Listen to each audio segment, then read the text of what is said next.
Anna, I haven't really introduced many people extensively, but I wanted to say a few things about Dr. Ismail because his profile is so interesting, especially now that we had some people talking about, Muhammad was saying 45% of researchers are working in universities, 14% only are working in companies. And this, 75%? 75% working in universities, 14% working in the private sector. Dr. Ismail is someone who actually has been working in the private sector as a researcher. He holds 22 patents and has published over 160 papers. His company, which is based in Egypt, is now basically Intel Mobile Communications, right? So we went from having a company of engineers in Egypt to being this is a division of one of the leading technology companies in the world. So it's my pleasure to introduce Dr. Khaled Ismail to give us a talk about.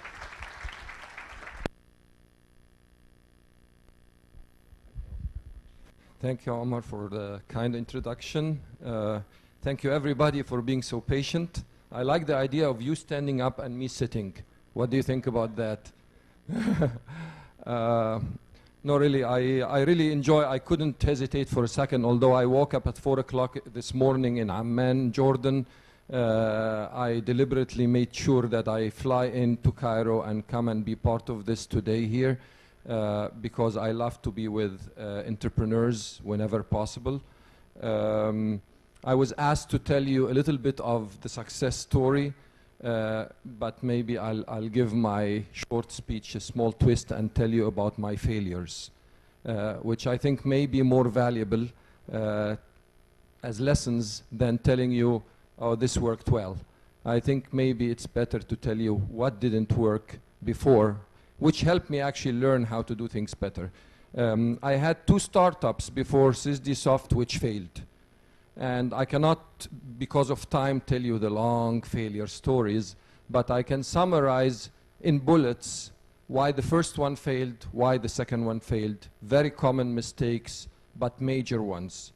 The first one was in 1991. I came back from the US, PhD from MIT, technology savvy, everything great, back to my home country, wanted technology in Egypt. I thought, what does Egypt have? Sun, let's build solar energy, solar panels in Egypt.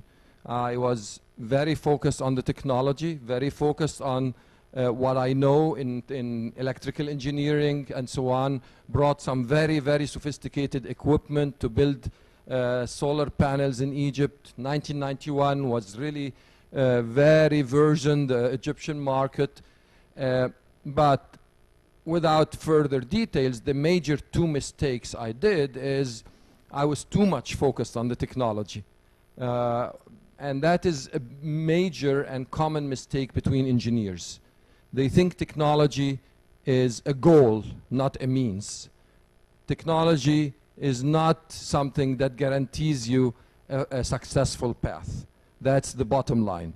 The second mistake I did is we wanted to have cash for the company, so we got 20 shareholders, everyone 5%.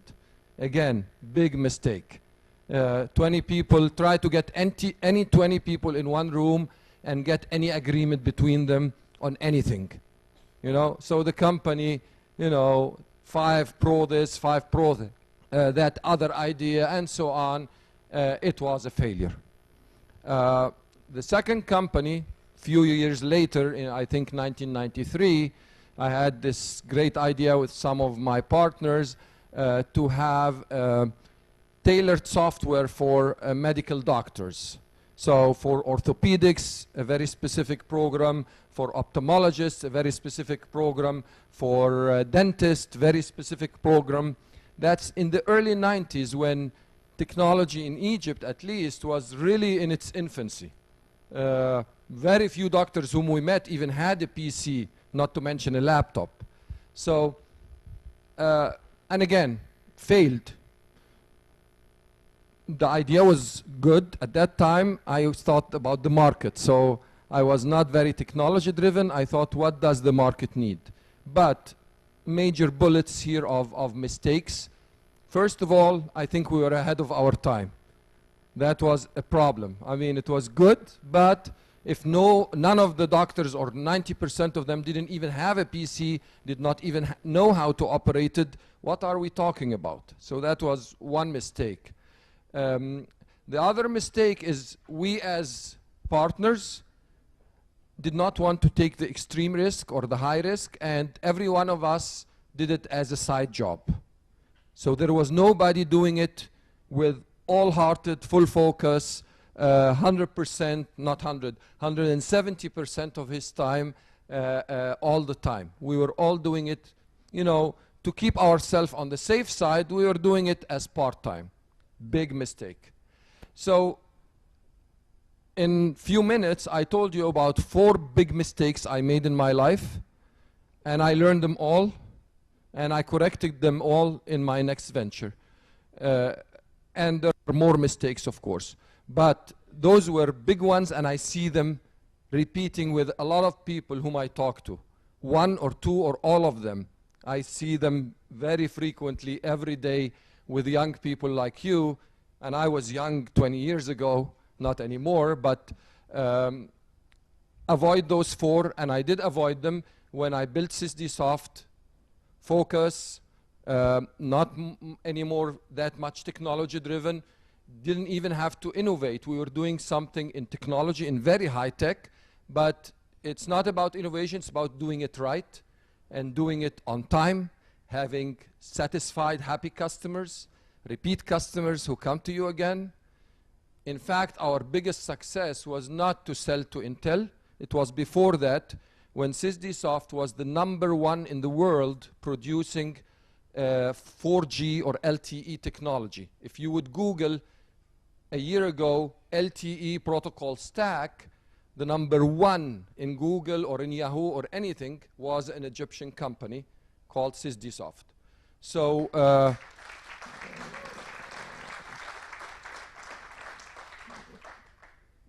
not most of, but I would say 95% of those who contributed to this are young people like you who came out of the university without experience, just what they learned.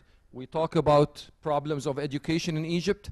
Despite those problems of education in Egypt, those 100 engineers did this miracle. Not me.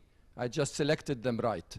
But they did the miracle. So if you want to raise your hands one more time, raise it for those 100 engineers, because they are ones like you.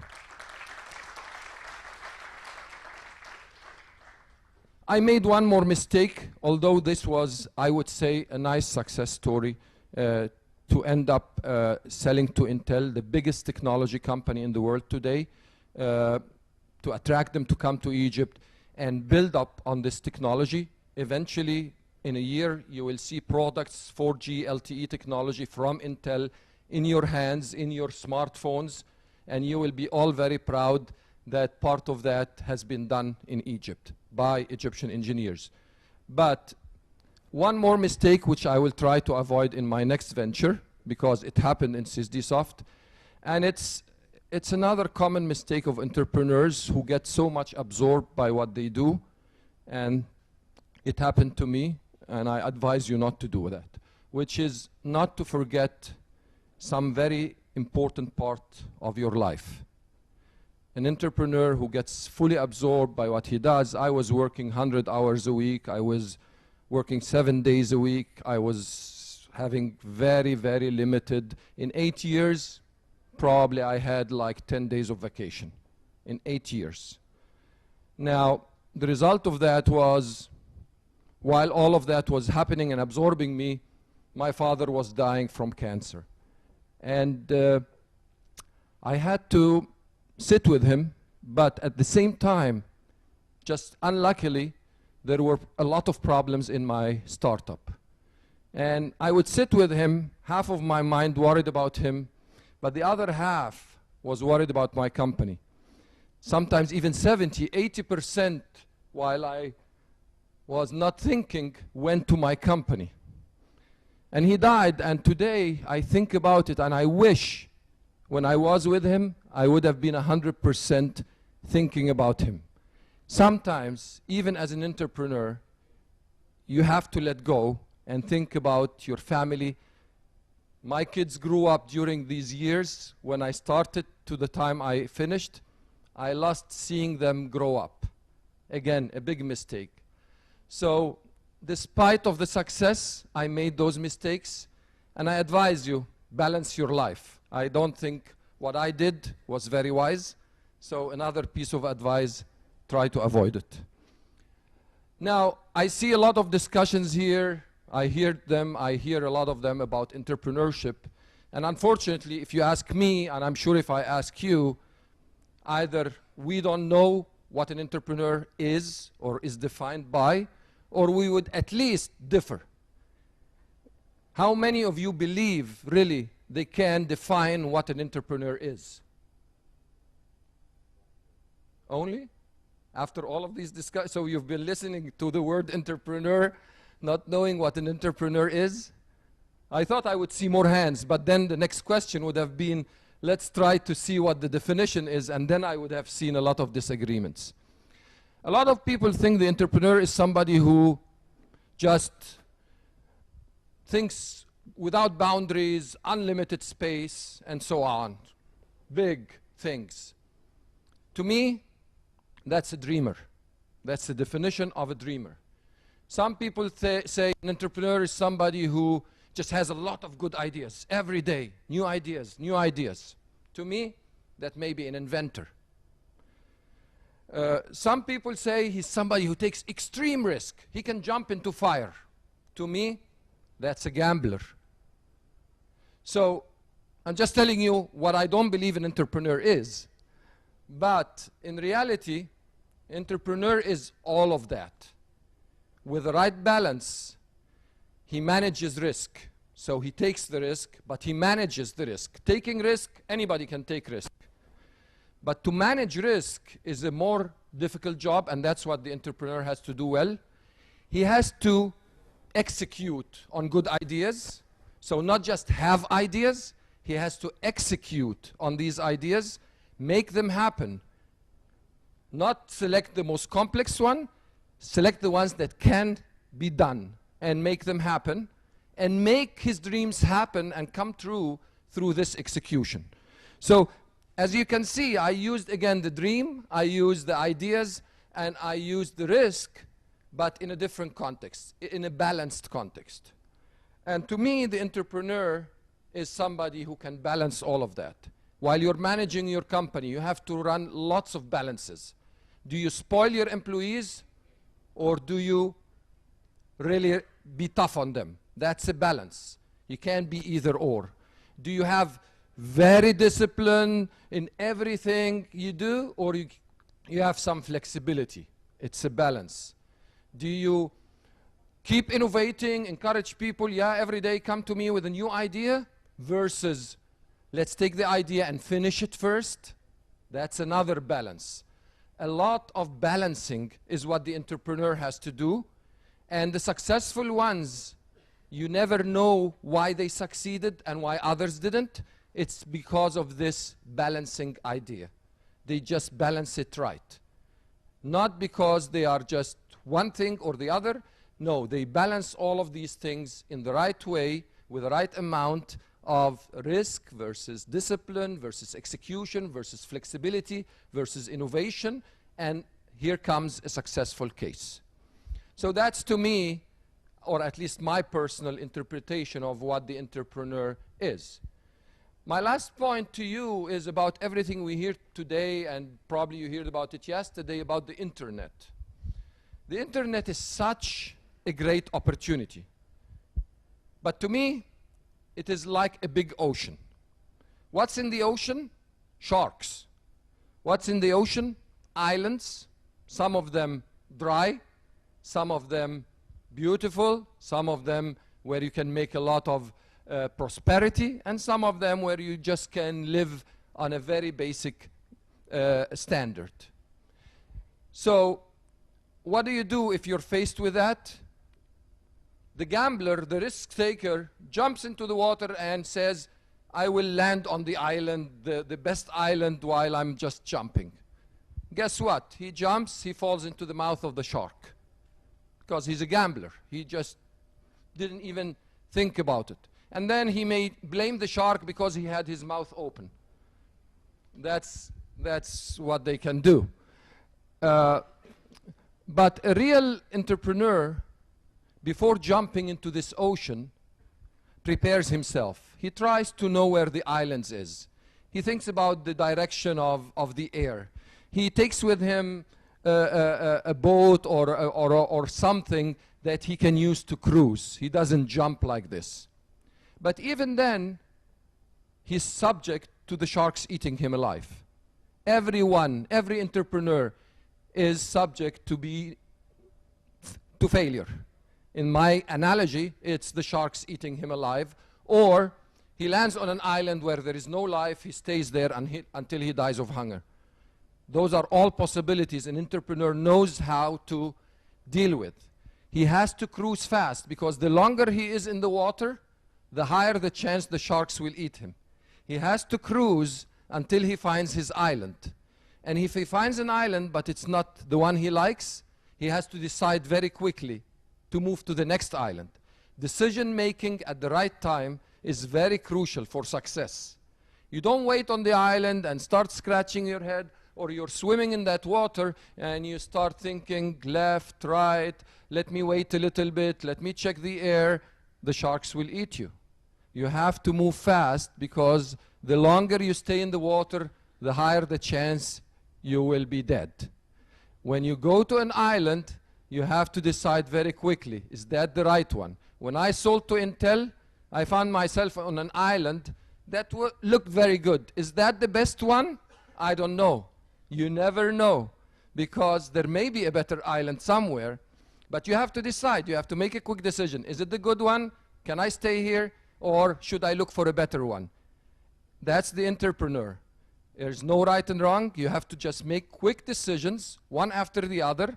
And if it's the wrong decision, you rectify the decision the next time and you move to the right island. So, in a nutshell, the internet is just like this analogy. It's exactly this analogy.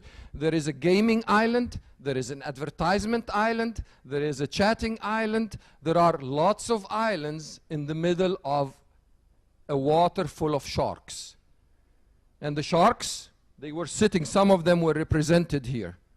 You know, I will not name them, but a lot of them were representing here.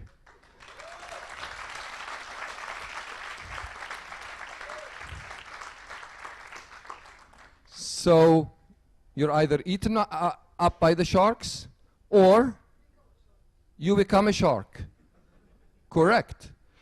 If you think right, those sharks were small fish one day, were very small fish. And so are most of you today. You will not all be sharks, otherwise you'll start eating each other. But some of you should become sharks, the next sharks, in a good sense, because Egypt needs sharks. We're in this ocean. The Arab world needs to have sharks. You cannot just play small fish in this big ocean of sharks. So you just have to, I heard somebody ask, what should we work on? That's not an entrepreneur, I'm sorry, with all due respect. You cannot be an entrepreneur if you ask a question like that. Trust the information you have, trust your guts, trust your instinct, trust your capabilities, gather capabilities around you if you're missing some, and do it. You have to believe in something. You have to not necessarily innovate. What's the most famous brand in the world today, the most equitable company? It's Apple, right? You all know that? Steve Jobs is not an engineer. That's the luck of Apple. If he was an engineer, probably Apple would not have been where it is today. Why? Because as an engineer, you focus on what's inside, what you can do, and so on. As Steve Jobs, he was interested in the user, in the product and in the user. You should think this way. You don't ask a question, what should I work on? You can work on anything. Just think about who's the user, how will he benefit from what I do? Am I doing something unique to this user? Or maybe not unique? Apple never did anything unique, by the way. Do you know that? Touch screen, all technology. The mouse, which everybody associated with the old Macintosh, None of you was born when the first Macintosh came to the world in '97. I played with that one. It had a mouse. Nobody, we were using DOS and VMS. So Apple just did everything right. Did not innovate that much, but it did it right in the eyes of the user, not in the eyes of the engineer. So you, as people who can innovate, can be entrepreneurs, take the definition, trust your guts, look into this ocean, find the island, focus on it, and go and do it, and don't be afraid to fail. I failed 2 big times. I lost all the money I put in these 2 companies I told you. I was never afraid. I learned more than I could have paid for if I paid for education to teach me those 4 big lessons. So I have to stop here. I think we all ran out of time, but I thank you very much for listening, and I hope you the best of luck. Thank you.